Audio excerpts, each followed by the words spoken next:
Bienvenidos a Parmenas Radio. ¿Cómo están hoy? Espero que bien. Los invito a unirse a nuestras redes sociales en Twitter, Facebook, Instagram y en nuestro blog. Búscanos como Carlitos de los Impuestos. Vamos a empezar el programa de hoy. Auditoría electrónica. Estamos en 2023, un año futurista para todos los que pasamos la pandemia de COVID. Me acuerdo que a finales de 2019 empezó una pandemia de COVID a nivel mundial, por lo que fallecieron millones de personas. Muchas vidas que se quedaron en esos años de terror que todos los que estamos en este 2023 vivimos.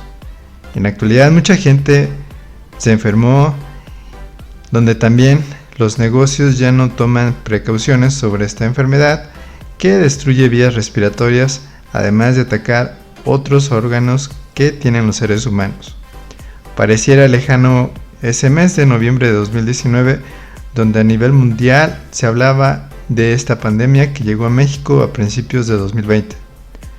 4 años han pasado, pero nuestro gobierno destinó en este tiempo gran parte de los recursos de los impuestos en megaobras, en política, es decir, en política para candidatos electorales probables, por lo que desde principios de 2023, con el destape de las corcholatas, empezó este proceso político que lleva meses, en donde en la actualidad existen candidatas y un candidato para la presidencia de la República. A lo que me refiero es que los impuestos no se han logrado ocupar de forma correcta por parte de nuestra administración en turno. ¿A qué me refiero? Me refiero a lograr una eficiencia en el uso de los impuestos, es decir, lograr reflexionar en el uso en los presupuestos de egresos que se realizan cada año por parte de las iniciativas del Poder Ejecutivo en los paquetes económicos que se entregan a los diputados federales en el mes de septiembre para que sean aprobados para el siguiente año. Esos paquetes económicos desarrollan un proceso en donde se tiene que verificar una ley de ingresos, es decir, de dónde va a sacar dinero el gobierno el próximo año de su mandato para que pueda cubrir un gasto público. Principalmente ese dinero proviene de impuestos, préstamos internacionales y venta de petróleo. Después se discute el presupuesto de egresos, es decir, en qué se va a gastar el dinero que se obtiene por medio de la ley de ingresos para el próximo año. Este gobierno utilizó gran parte del dinero de los impuestos en las becas para adultos mayores y becas para estudiantes. Por cierto, tramitar una beca estudiantil para escuelas de educación básica depende del estudio que tengan sobre si los estudiantes de una escuela lo necesitan o no. Cuando una persona intenta tramitar esta beca, existe un semáforo rojo, amarillo y verde. La escuela debe tener un semáforo verde para que los estudiantes puedan pedir su beca, que es alrededor de 900 pesos mensuales para la educación básica. Regresando al tema del presupuesto de egresos, que tanto nos preocupa en este programa, debe ocuparse, como siempre decimos, para buscar que se brinden los derechos humanos a los ciudadanos y ciudadanas. ¿Qué significa lo anterior? Imagínense que tienen 9 billones para gastar en un año, donde ustedes son los gobernantes. Se debe hacer previamente un estudio de las necesidades de los derechos humanos en todo el país para saber en qué invertir cada año cuando se está dentro de una administración federal. Cada gobierno federal tiene un periodo de 6 años para implementar sus políticas y mejorar el país. Por lo que, si solo se tienen 6 años para hacer un gasto eficiente de los impuestos, imaginando que cada año tuviéramos 9 billones, en esos 6 años tendríamos 54 billones para poder brindar los derechos humanos para los mexicanos y mexicanas.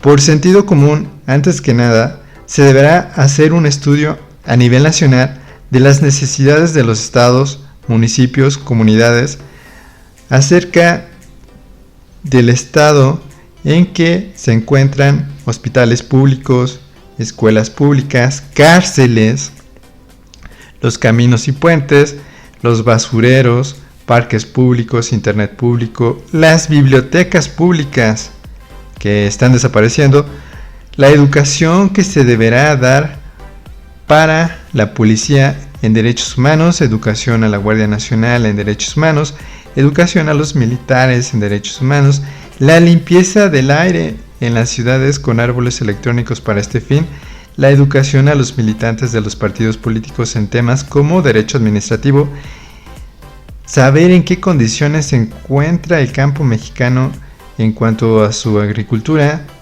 por lo que este gasto público deberá ser ocupado para lo anterior. Además, se deberá buscar comprar vacunas para prevenir enfermedades en donde se aplicarán principalmente a los niños y niñas del país. Teniendo un panorama nacional acerca de todos estos temas, se lograría tener una visión sobre un gasto de los impuestos en los presupuestos de egresos, brindando los derechos humanos correctamente, que se establecen en la primera parte de la Constitución Política de los Estados Unidos Mexicanos, con un uso eficiente de estos recursos que tanto cuesta recaudar al gobierno federal. En la actualidad, el gobierno recauda los impuestos a través de la Secretaría de Hacienda, para lo cual creó una diversificación de leyes fiscales que son enredadas, poco claras, con conceptos sin definiciones, dejando a los contribuyentes con inseguridad jurídica en el momento del cobro de los impuestos que ellos mismos tienen que calcular y pagar, dejando en muchos casos a los contribuyentes a su suerte fiscal. Es decir, si no logran la correcta interpretación fiscal de todas esas leyes, las autoridades fiscales cobran créditos fiscales y multas derivadas de las revisiones fiscales. Cuando tenemos una revisión fiscal, es una experiencia traumática por parte del contribuyente, porque la mayoría de las veces los contribuyentes no saben nada sobre las leyes fiscales. Lo único que hacen es irse a darse de alta como requisito para iniciar su negocio, pero nunca se ponen a estudiar las leyes fiscales, es decir, sus derechos y obligaciones fiscales, por lo que cuando llega una revisión fiscal por parte de las autoridades fiscales, se vuelve una pesadilla, porque los auditores solo aplican las leyes fiscales, pero no explican al contribuyente en qué consisten. En la mayoría de las veces contestan los auditores que es responsabilidad de los contribuyentes saber esas leyes fiscales. Si no las sabe usted es el responsable, así lo mencionan.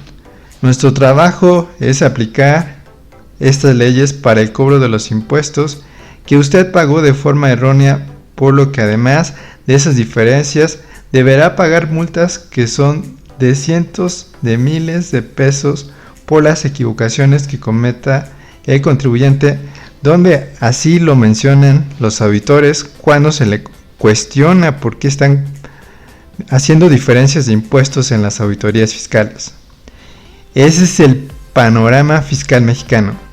Leyes fiscales enredadas, sin conceptos fiscales en la mayoría de las veces, lo que genera que las revisiones fiscales sean muy provechosas para las autoridades fiscales, porque tienen todo a su favor en la mayoría de los casos, usando lo que se denomina discrecionalidad, es decir, que deciden cómo aplicar términos fiscales en cada revisión, es decir, a cada contribuyente que revisa.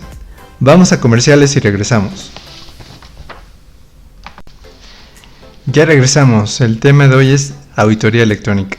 Como vimos anteriormente, la auditoría sirve para que las autoridades fiscales determinen en las revisiones fiscales el debido cumplimiento fiscal en cuanto al pago de los impuestos y el debido cumplimiento de las declaraciones fiscales. Existen dos tipos de revisiones de auditorías fiscales, que las primeras son auditorías físicas, que a su vez se dividen en auditorías en los negocios de los contribuyentes, o las auditorías que se hacen en las oficinas hacendarias, donde el contribuyente deberá llevar la documentación fiscal a estas oficinas. El siguiente tipo de auditoría es la electrónica, que significa que a través del buzón tributario el contribuyente deberá atender la auditoría fiscal, es decir, entregar documentación necesaria para que se compruebe el debido cumplimiento fiscal. Es muy interesante esta revisión electrónica porque el contribuyente atiende a la autoridad fiscal desde su computadora de su oficina por medio del buzón tributario.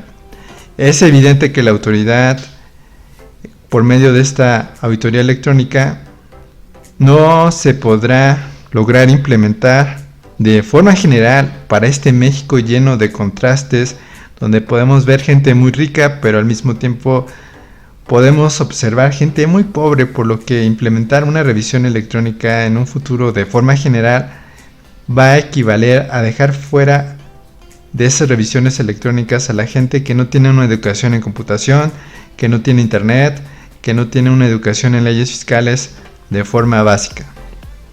Ciertamente, estas revisiones fiscales hacen muy eficiente la actividad hacendaria porque se ahorra recursos en notificadores, auditores que acudan al domicilio, tiempos en revisión para las visitas en el domicilio del contribuyente, ya que la auditoría electrónica es muy rápida y sencilla a comparación de la física. Entonces, ¿qué son las revisiones electrónicas?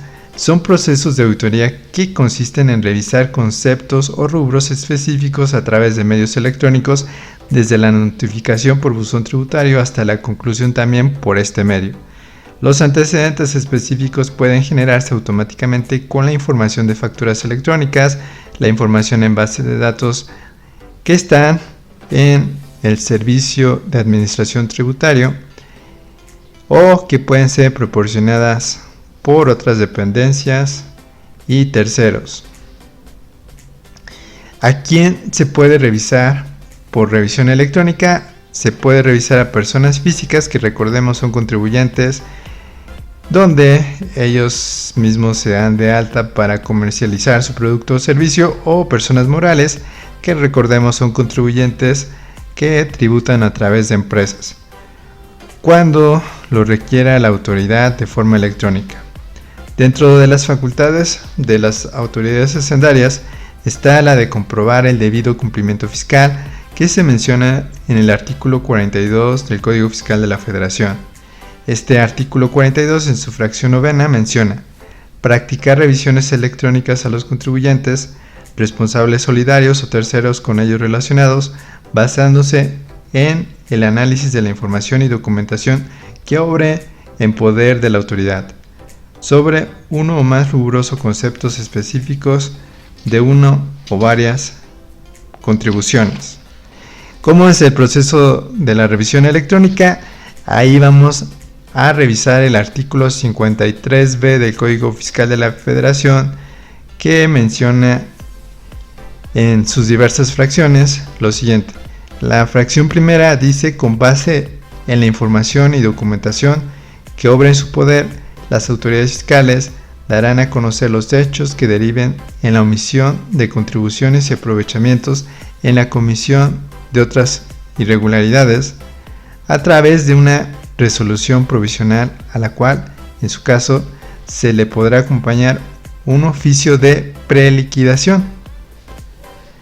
En la fracción segunda menciona: en la resolución provisional se le requerirá al contribuyente, responsable solidario o tercero, para que en un plazo de 15 días siguientes a la notificación de la citada resolución manifieste lo que a su derecho convenga y proporcione la información y documentación tendiente a desvirtuar las irregularidades o acreditar el pago de las contribuciones o aprovechamientos consignados en la resolución provisional.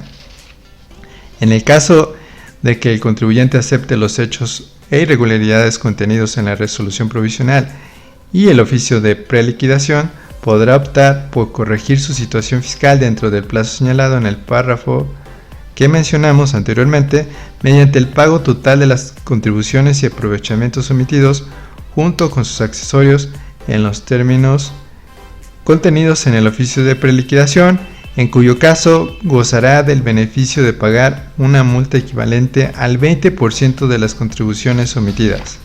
En la fracción tercera menciona, una vez recibidas y analizadas las pruebas aportadas por el contribuyente dentro de los 10 días siguientes a aquel en que vence el plazo previsto en la fracción segunda que mencionamos anteriormente, si la autoridad fiscal identifica elementos adicionales que deban ser verificados, podrá actuar conforme a lo siguiente: efectuará un segundo requerimiento al contribuyente, en el cual deberá ser atendido dentro del plazo de 10 días siguientes a partir de la notificación del segundo requerimiento.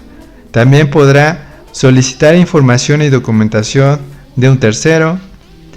En la fracción cuarta menciona que la autoridad contará con un plazo máximo de 40 días para la emisión y notificación de la resolución con base en la información y documentación que cuente en el expediente. Concluidos los plazos otorgados a los contribuyentes para hacer valer lo que a su derecho convenga respecto a los hechos u omisiones dados a conocer durante el desarrollo de las facultades de comprobación, se tendrá por perdido el derecho para realizarlo. Los actos y resoluciones administrativos, así como las promociones de los contribuyentes a que se refiere el artículo que estamos viendo, se notificarán y presentarán en documentos digitales a través de buzón tributario. Las autoridades fiscales deberán concluir el procedimiento de revisión electrónica a que se refiere el artículo que vemos, dentro de un plazo máximo de 6 meses a partir de la notificación de la resolución provisional. Después podemos pasar al artículo 53C del Código Fiscal de la Federación, que menciona que las autoridades fiscales podrán revisar uno o más rubros o conceptos específicos correspondientes a uno o más contribuciones o aprovechamientos. Como verán, en la actualidad la revisión electrónica está establecida en el Código Fiscal de la Federación, donde la autoridad puede utilizar discrecionalmente, es decir, entre revisión electrónica y la revisión física a los contribuyentes, donde el principal objetivo de la revisión fiscal, es decir, el debido cumplimiento del pago de los impuestos para que el gobierno tenga para el gasto público del país, donde, como vimos, deberá ser por medio de un presupuesto de egreso razonado con sentido común para lograr brindar los derechos humanos a toda la población mexicana. Espero les haya gustado el programa donde dimos nuestro punto de vista sobre auditoría electrónica. Los invitamos a comprar el libro Carlitos y los impuestos de forma electrónica en Amazon. Si lo requieren físico, está disponible en Parmenas Radio. Y recuerden que los impuestos no es un castigo, siempre que se ocupen para que se nos brinden nuestros derechos humanos por parte de los gobernantes en turno. Hasta la próxima.